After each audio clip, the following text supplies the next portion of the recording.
I mean, Beaker was in it. Beaker was going for it. He definitely, that melody, he was absolutely going. He's an institution in and of himself. He's just such a delight, and he's such a joy. And with that, the final thing that I want to share with you is an all-beaker recording of Beethoven's Ode to Joy.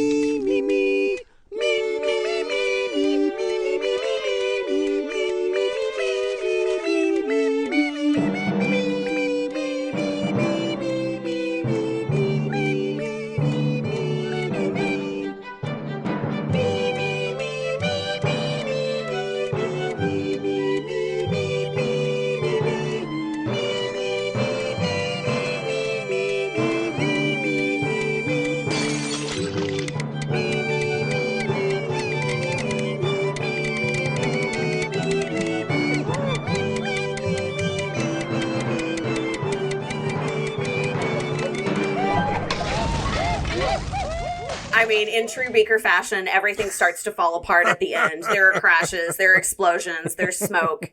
It's perfect, but it makes me so, so, so happy. So I hope that this has been something that you have enjoyed and it's made you happy too. We're going to link some of these videos on our site. I would also encourage you to check out Opera Santa Barbara actually put together a YouTube playlist of Muppets in opera. It doesn't have everything, but it's a pretty good little cross section. So it's something that I think is just a total hoot and that you will enjoy. If you want more Muppets, DM me. I literally have a list of 40 clips I can share with you. Let us know what your favorite Muppet opera moment is. You can send us a voice memo or email us your hot take on all of this Muppet-related madness at mailbag@operaboxscore.com, or you can just record your thoughts using the You Got Something to Say tab on our website, operaboxscore.com. 2-minute drill right now.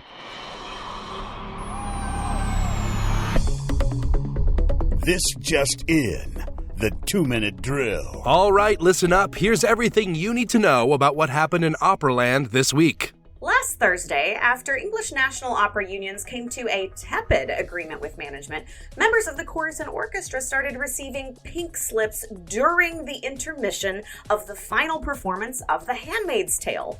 Conductor Joanna Carniero was horrified when she learned what was taking place, and then astonished that the performance showed no signs of the turmoil being inflicted on the performers in real time. After a year of uncertainty regarding the future of the BBC singers, the British Broadcasting Company announced a sustainable plan for the future for the vocal ensemble, one that draws on support from the Voces 8 Foundation.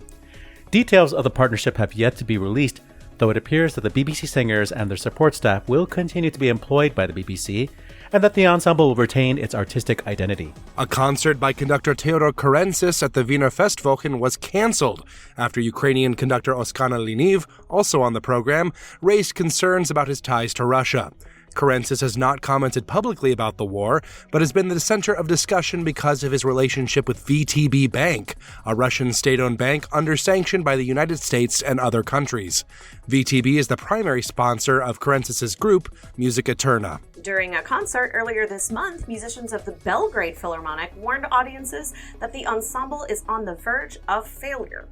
In a letter read to the audience, an orchestra member pointed out the ensemble's difficult position and organizational problems that remain unresolved. The Belgrade Philharmonic Orchestra is in the middle of its 100th season. Time for some major awards! Italian conductor Carlo Rizzi was made a grand official of the Star of Italy for his commitment to the promotion of Italian music and culture abroad. The George and Nora London Foundation competition winners for 2024 have been announced. Congratulations to Maryland soprano Katarina Burton, NOLA mezzo Emily Triegel, Texan mezzo Aaron Wagner, South Carolina tenor Samuel White, Vermontian baritone Benjamin Dickerson, and Arkansas baritone Darren Keith Drone. You're all winners. Over the weekend, friend of the show Reginald Mobley was honored with the 15th annual Daniel Pinkham Award, created in honor of the late Boston LGBTQ+ composer for his advocacy for arts equity and contributions for classical music and the LGBTQ+ and allied community. And in more gay news, friend of the show Ian Bell made Attitude Magazine's Attitude 101 list, joining gay luminaries such as Andrew Scott, my husband, Jonathan Bailey, my boyfriend, and Troye Sivan, my twink nemesis. Instruments played by the Orchestra of the Sea in its debut performance at La Scala were made from wood recovered from migrant boats that landed on Italy's shores. The craftsmen who created them are inmates in Italy's largest prison. The project, called Metamorphosis, focuses on transforming what otherwise might be discarded into something of value to society. Rotten wood into fine instruments and inmates into craftsmen, all under the principle of rehabilitation. London's Fashion Week had an interesting muse. Opera singer and eyeliner enthusiast Maria Callas. British fashion line's Erdem's autumn-winter show was largely inspired by the late soprano, with slicked-back buns, bold black Callas eyeliner, and silhouettes from Maria's heyday. Her greatness, status, and style made her almost a pop idol of the 50s, said label owner Erdem Moralioglu. She was renowned for being a real powerhouse. In trade news, Pablo Arca has been named the new artistic director of Rome Opera.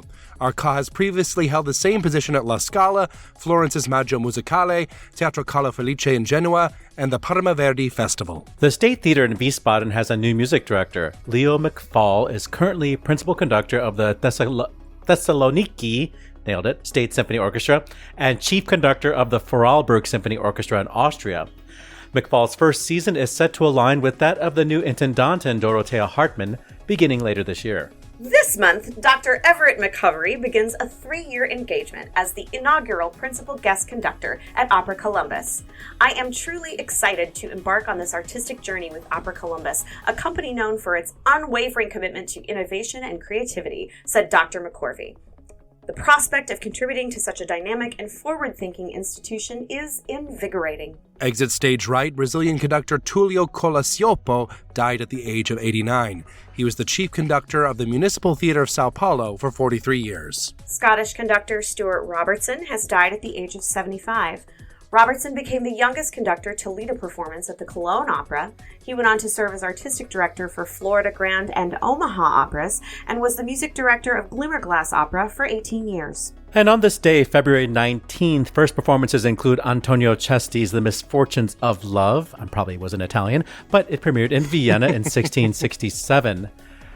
It was the first performance of Riccardo Zandonai's Francesca da Rimini in Turin, and that was in 1914, and Douglas Moore's The Emperor's New Clothes in New York City in 1949.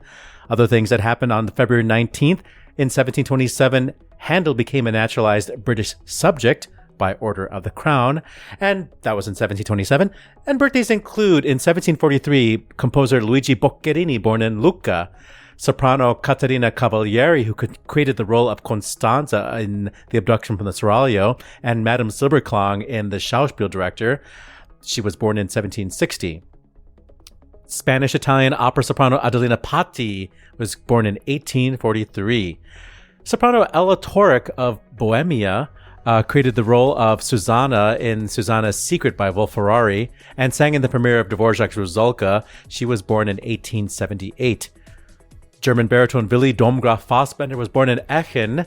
He sang in the premiere of Oedipus and was the father of Brigitte Fassbender. He was born in 1897.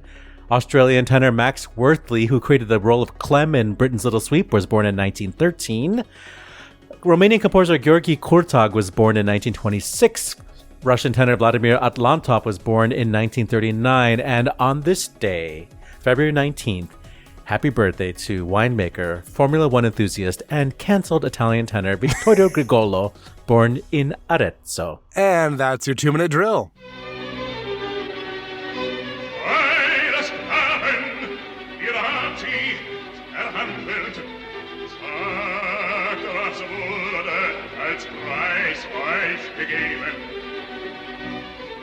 Die Schätze der Hölle zu heben, setzt erzählt eure Seelen hinein.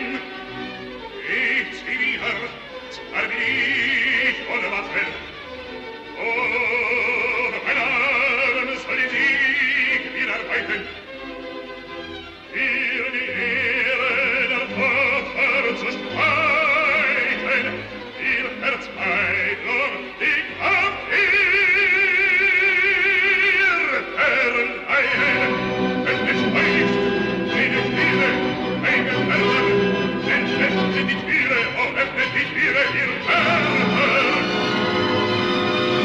Just a little bit of Cortigiani sung in German as Viele Sklaven with the Berlin Radio Orchestra. That was the birthday boy, Willy Domgraf Fassbender. Everything always has a different vibe in German, Yes. I think. Berliner Rundfunkorchester. Okay, that's it. I love a run funk myself, so. Rundfunk, that's my drag name. Okay, so Handmaid's Tale, I haven't seen it, but I understand that it's like a harrowing show, and I can imagine like it takes a toll on the choristers to be in that production. Can you imagine Holy buckets. after an intermission going on stage and having to finish? I mean, wouldn't you have just walked? I was like, okay, see ya, I'm out. You know, Honestly, yes. Well, and I couldn't help but think of the women a little bit more than the men.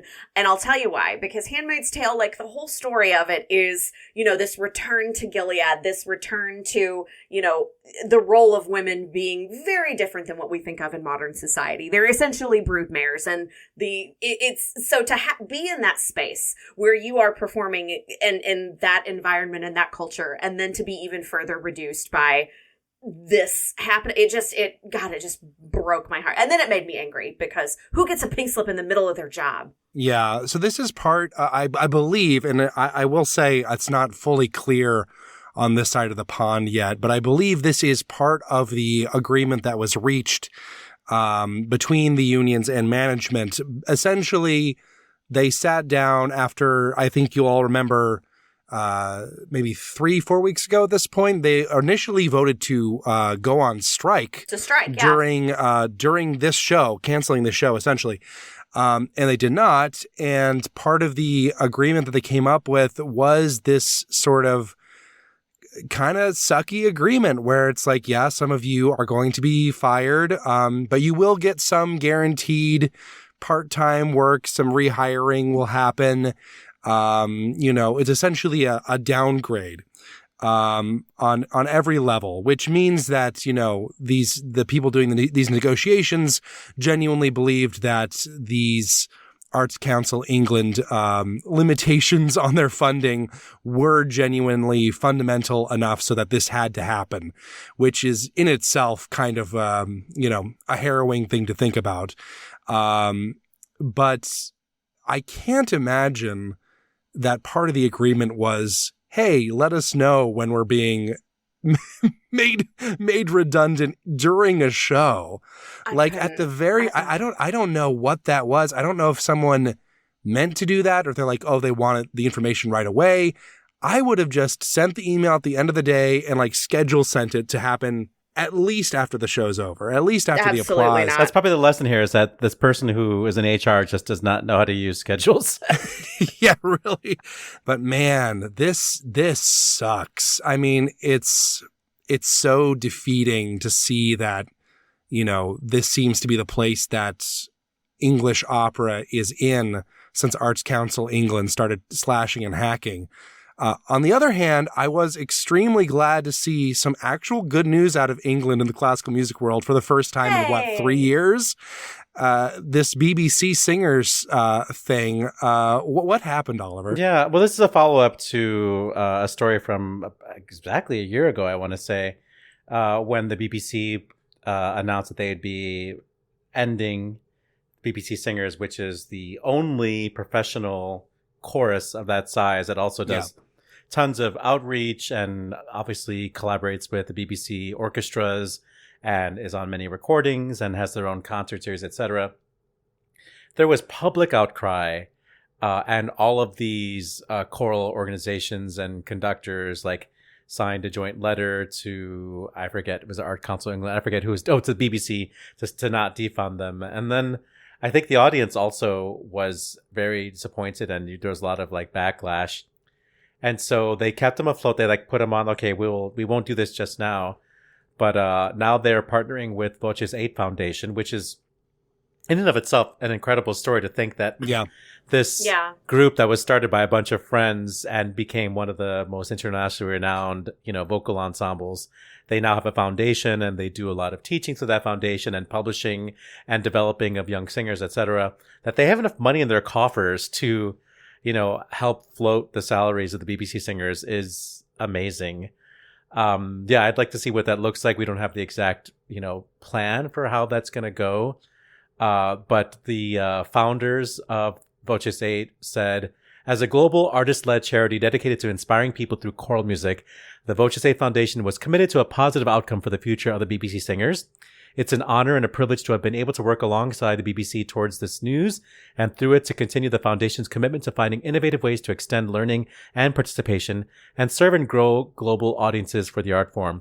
The Foundation looks forward to working together with BBC singers to demonstrate how choral music can positively impact communities in the UK and worldwide in the 21st century. It's nice to hear some good news. I hope that, these kinds of alternatives are found quickly. I think what a lot of artistic organizations in Britain are realizing is that they need to be more strategic with their partnerships and their funding sources to stay afloat if this trend becomes a permanent trend as it has become in the U.S. It is sort of on brand for England to save choral music and not save opera. To be honest with you.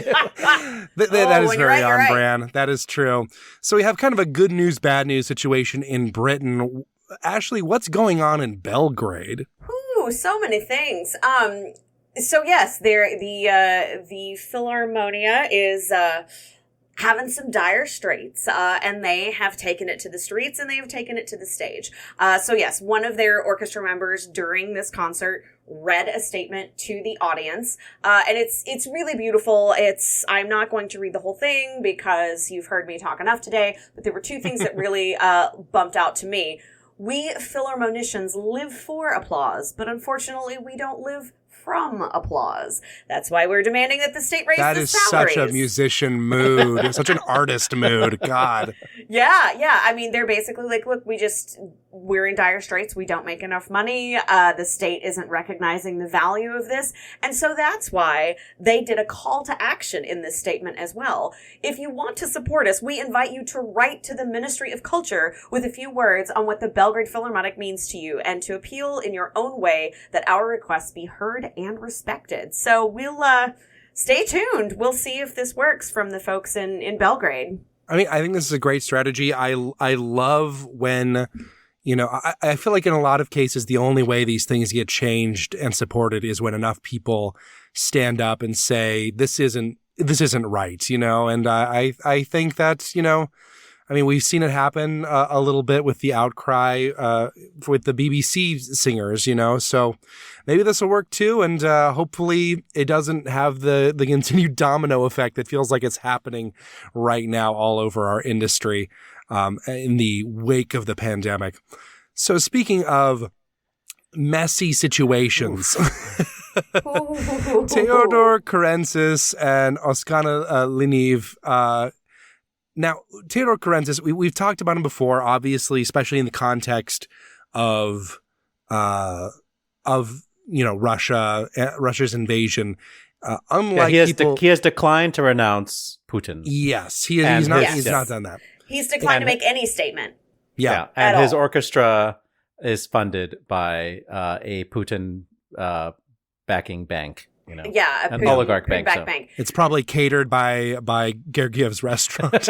Exactly. I mean, and a partridge in a pear tree. Am I right? So this Karensis guy, he's Greek, but he was Russian trained in terms of his musicianship. So this is messy. Okay, so this festival, they had planned to make the Russian invasion of Ukraine like a focus of their programming. This is what they were gonna do. Are you ready? They were gonna juxtapose an appearance by Oksana Liniv, the Ukrainian conductor, with a concert by Karensis. So they were gonna have them basically like on the same program. This was an intentional thing. And Oksana was like... Bold artistic choice. Yeah. Oksana was like, I don't know. This is, he's really close. He's really close to the situation that is like, hurting all of my people. So pressure continued to mount to all of these people were having these conversations, and it just became more and more, I'll use a technical term here, icky, to think about these two folks on a program together. And so Milo Rao, who's the festival's artistic director, he said in an interview last week, the decision was clear, there was an alternative. This was the best solution from the bad ones. I gotta agree with him here. Like, I can't imagine Oksana being able to keep together a performance when she knows that Currencis is going to be on the same program as her. Yeah. It's such a weird choice. And, you know, I think that Theodor Currencis is an extremely talented conductor, but you can't have those kinds of close associations. It's you know, it's not as if he's just a Russian person, you know, it's not as if he's just like, you know, an incidental figure. Like, he has financial ties. These are very real material connections. These are not simply accidents of birth. And like, I don't know what's in his heart. He specifically has not told us what's in his heart. And that's because I think that he knows where the money comes from and where the audiences are. And I don't think it's a particularly artistically sound decision to just put it up there. To be charitable, you know, there is a possibility that he's just too afraid to speak out against. Yeah, absolutely. Yeah. You know, but like I said, but he says nothing, so we don't know. Do I have this correct that he was supposed to perform the Britain War Requiem? Which is an even weirder choice. Which is a call for peace. So, I mean, that's what's so crazy about this. And so this guy who's the artistic director, like, he's got a reputation for being this really provocative stage director. So he had initially invited Currencis to be a part of this because he was interested in the idea of starting a conversation about art in wartime. On paper, that sounds like a lovely idea, but to have these two people, to have Leniv running the Kiev Symphony and the National Choir of Ukraine, and a performance of Stankiewicz, who is another Ukrainian composer, his oratorio, the Kaddish Requiem, which was written to remember the 1941 massacre of Jews near Kiev by the Nazis. Like, there's controversial and there's provocative, and then there's whatever the heck this was supposed to be, and I get where he was trying to go, but man, I just can't.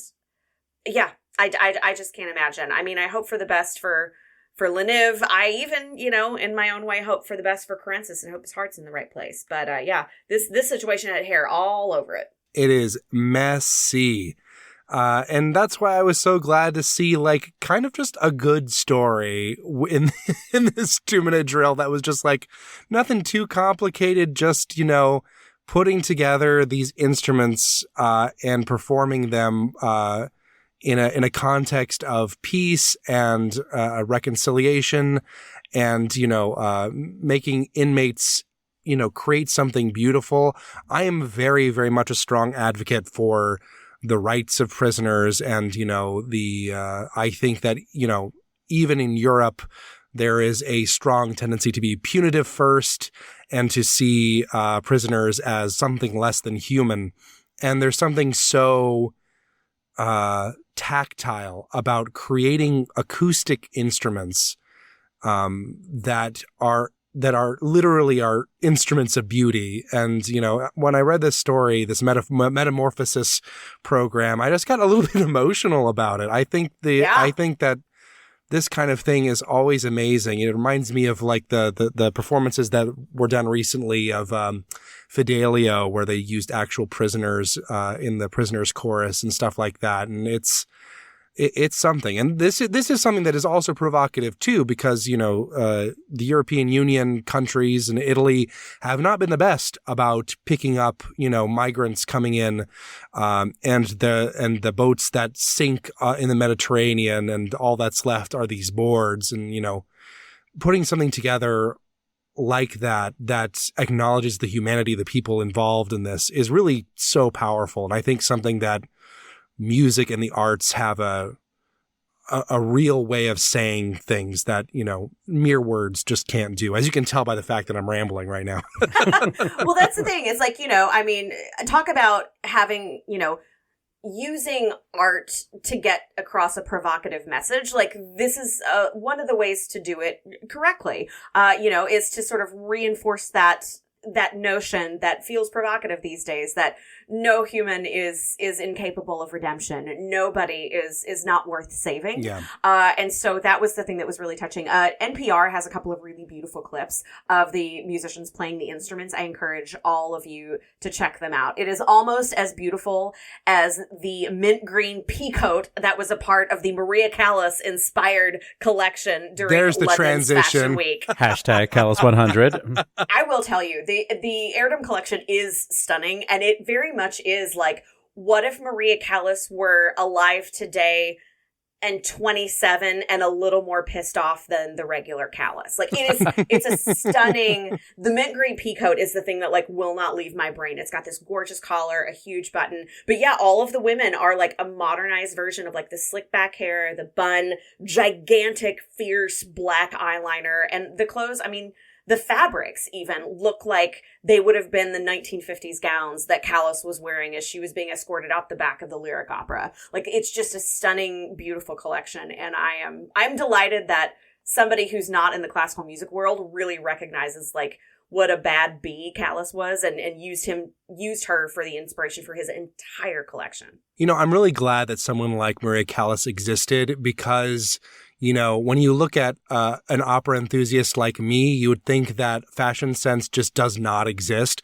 I am currently wearing a flesh-colored T-shirt with Avatar The Last Airbender stitched in the upper left to give you a sense of my sort of vibe.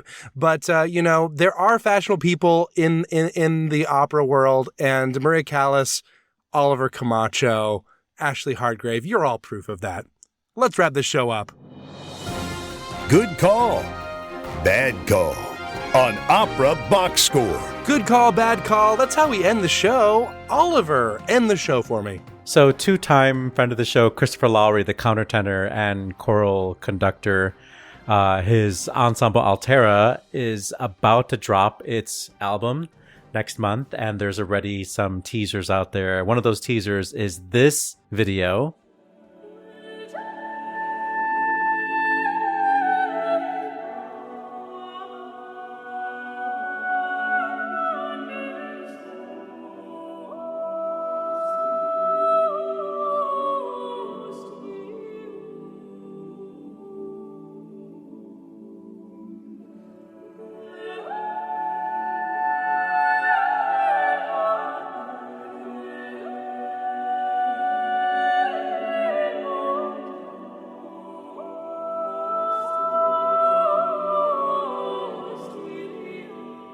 Just a little bit of Eric's Egenvals's O Salutaris Hostia with soprano soloists Eleanor Cockram and Elijah McCormick.